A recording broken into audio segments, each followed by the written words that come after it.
Hello and welcome to the Righteous Leadership Podcast. I'm your host, Dr. Ray Charles, coming at you today with part 1 of 3. This is going to be a 3-part series entitled Loneliness in Leadership.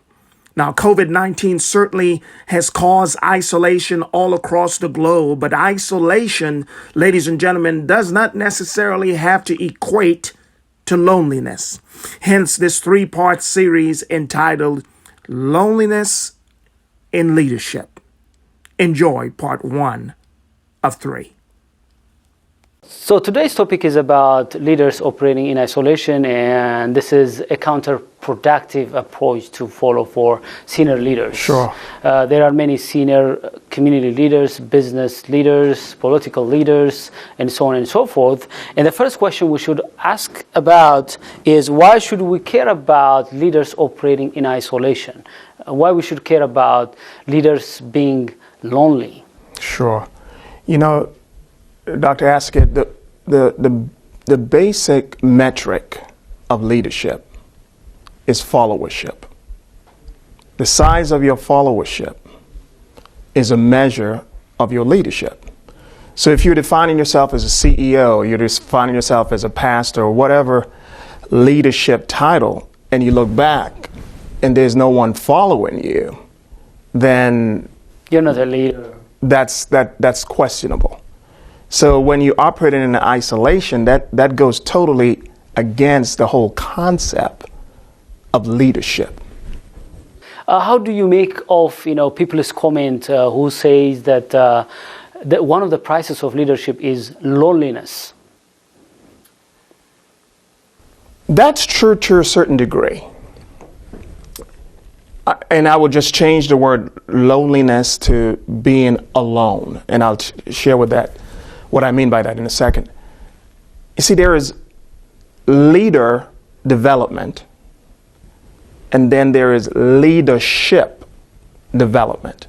Oftentimes when you go to the bookstore and you see books on leadership, well, 95% of those books are really talking about leader development. These are things that you do alone, where you do some introspection. Am I humble enough? Do I have the right leadership trait? The leadership person. Do I have character? These are things that you do alone in your quiet time. But leadership development is all about enrolling. It's all about engaging your stakeholders for the fulfillment of a common goal. So you cannot execute leadership in a place of loneliness or being alone. So I think that distinction has to be made, because, and I've done a study on this, a lot of the books in the bookstore that says leadership is really talking about leader development. So I know, some leadership experts, they argue that when you are at the top, you are lonely, and it feels like you are alone. But obviously, some leadership experts like Dr. John Maxwell, he argues that that's not the best way to be a leader, to be on the top and lonely, because some of the arguments people make it that if you are very close to your people, they may not respect you, they may undermine you, or they may not see the difference between themselves and you, so you want to always keep the distance so that you better lead them and successfully take them somewhere. Yes. Is that argument holds any water? I disagree. And I have a lot of respect for Dr. Maxwell. But this is where I disagree. I believe that you wholeheartedly, as a leader, ought to be touchable, ought to be close to your employees, ought to share some of your vulnerabilities, ought to share some of the areas that you aren't knowledgeable in. So what that does, it makes you human.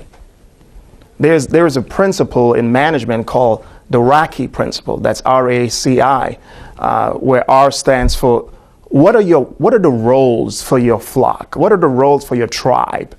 The A is who is accountable. The C is who should be consulted. And the I is who should be informed. on a particular issue.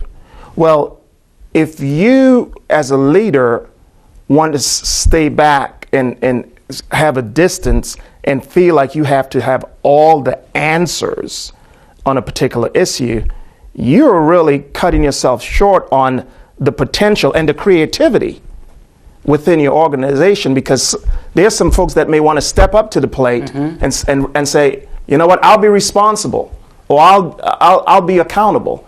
So just applying, and there are lots of models, but I like the Raki model because it allows you to say, you know what, I need someone here to help me turn this computer on. Yeah. So just being human, and you being human introduces humanization into the organization.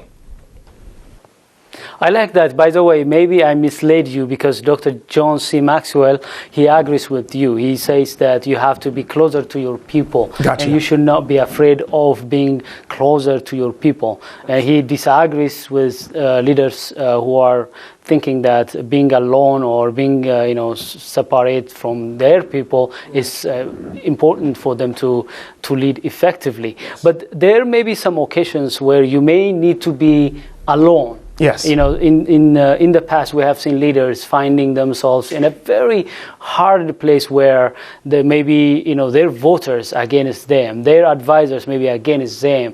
Go back and see in history, for example, you'll find some, great leaders left behind, forsaken or even rejected by their followers and their people. So in these kind of situations, I think you need to stand for the thing that you believe and be ready to die for that something that you have believed, even if people are not following you, even if you are left alone. Exactly, and I agree wholeheartedly.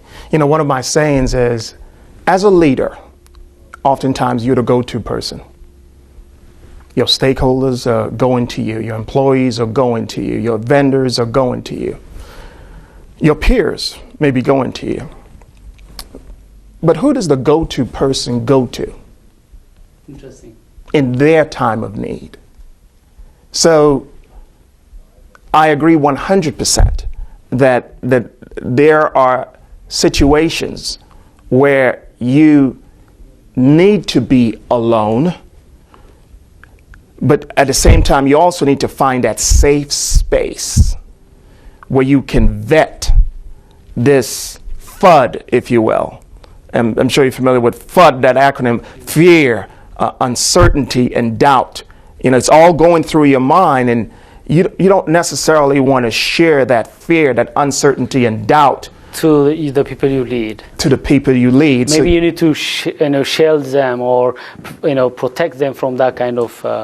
And that's leadership. Feelings. And that's leadership. So you find that safe landing space, that safe environment where you can share. Sometimes it may come with a mentor one-on-one. It may come with a business coach, or sometimes it may come with a peer advisory group. But even those leaders who are facing difficult times and alone, they should find ways to go to their peers or people who may support them, help them, and pass through that challenge. They don't need to really be alone. No, they don't. And a lot of times they don't engage in those types of environments simply because they don't know it exists. It's not that they don't want to. So I see almost like a movement. I see a movement of peer-to-peer advisory, leadership advisory groups that are rising all across the globe, where peers can take off their mask, if you will, take off that Superman cape, if you will, and just be totally vulnerable. One of the greatest fears, Dr. Askett, of a leader is not wanting to share with their direct reports that, I really don't know what I'm doing. So that's humility. That's it. It's humility. People appreciate that. Your people appreciate that. They don't consider you as dumb because they know you reach that level because you are intelligent. You reach that level because you are smart, wise. They know that. So if once in a while, when you face something that you don't know or something that you can't handle alone, what's the big deal if you tell to your people that you don't know or you need their help? Sure. It's that lack of knowledge, if you will, on the execution of a task or a tactic. But when it comes to a strategy, if you want to roll out a certain bonus structure and you're not sure whether you want to roll it out via top line or bottom line profits, these are some things that you may not necessarily want to share with your employees. You may want to vet this with a peer who have gone down that path before. But as it pertains to tactics on executing a task, you know what? I don't really know how to operate this machine. Is there someone at our team can show me how to do this? As a CEO, that humility, exactly, I believe, should be brought forth. Because nobody is perfect. Nobody could be able to do everything by himself or herself. Absolutely. Finding people who can, back up our weaknesses, find people who could be able to complement is one of the key skills of leadership. Absolutely. By the way, I just want to know, what are some of the reasons or why leaders prefer to operate alone? Let's see some of the reasons why. Some people who are, some leaders who are operating in isolation. Why do you think they should operate in isolation? Are there any justifiable reasons? Yeah, there are lots, but I'll list about three. And if we can just picture for a second a triangle where the base is vision, then the second segment is differentiation, and the third level is revenue. A leader who has that vision for the company and is looking at what I want and what I got, and there's a gap there between I want and I got, that's probably the location of the greatest pain, because it's the vision that gives birth to this company. And so that feeling of failure tries to come in and set in. Then when you elevate from the vision, the differentiation, the whole reason you started this company is to have that unique selling proposition, to be unique from your competitors, but you find yourself in a place where you're not unique. And again, that feeling of failure tries to come in.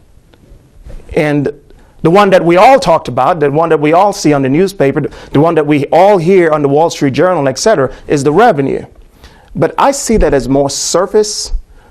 The core reason that I believe leaders go into isolation is when they look at that delta between what I want and what I got in terms of my vision. And so it's a little hard to share that delta from a vision casting perspective with your employees. Because guess what? The whole reason that they are employees is that they have bought into the vision during the interviewing process. So having that safe space again as a CEO to share with your peers and say, you know what? I started this company. This was my vision. This is what I wanted. But this is what I got here. I need help. That's a reason why you may not necessarily want to share that within the confines of the company, but to find that safe space to share that. I would like to share one data from Harvard Business Review, which was posted on its website. It says that half of CEOs report experiencing feelings of loneliness in their role. And of this group, 61% believe it hinders their performance. First-time CEOs are particularly susceptible to this isolation. Nearly 70% of first-time CEOs who experience loneliness report that the feelings negatively affect their performance. It's a huge data. Half of the CEOs feel that they feel lonely, especially the first-time CEOs, the first-time top executives. They feel more lonely compared to experienced CEOs. So having that kind of, high caliber position of leadership brings that kind of price into their life. And it is common in the world that top leaders are experiencing loneliness. If you recall what we discussed at the very beginning of our show, the difference between leader development and leadership development. If our CEOs can just grab a hold, first of all, that there is a difference. The leader development is where you build up those leadership traits within you as an individual leader. Once you grab a hold of the concept of leadership, which really has its root in stakeholder engagement, not just delegating, but collaborating. There is a saying, Ubuntu, I am because you are. That, in my estimation, epitomizes leadership. The reason, and I've coached a number of CEOs, the reason they tend to go into that place of loneliness is because they believe that they are responsible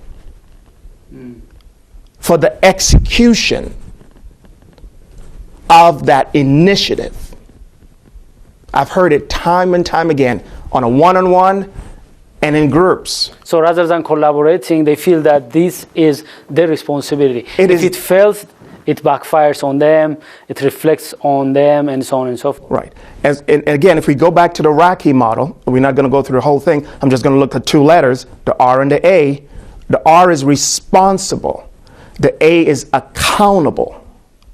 If we make that shift from responsible to accountable, now you then, your vision is now spread much wider to identify who are my allies, who are my stakeholders, who can I surround. You see, I want to surround myself with a lot of folks that are a lot smarter than I am, that can accentuate my places of weakness. But if you believe that you are responsible for the execution and the success of this particular initiative, then it narrows your perspective. And leads you to loneliness. And it leads to loneliness. So therein lies loneliness is the symptom.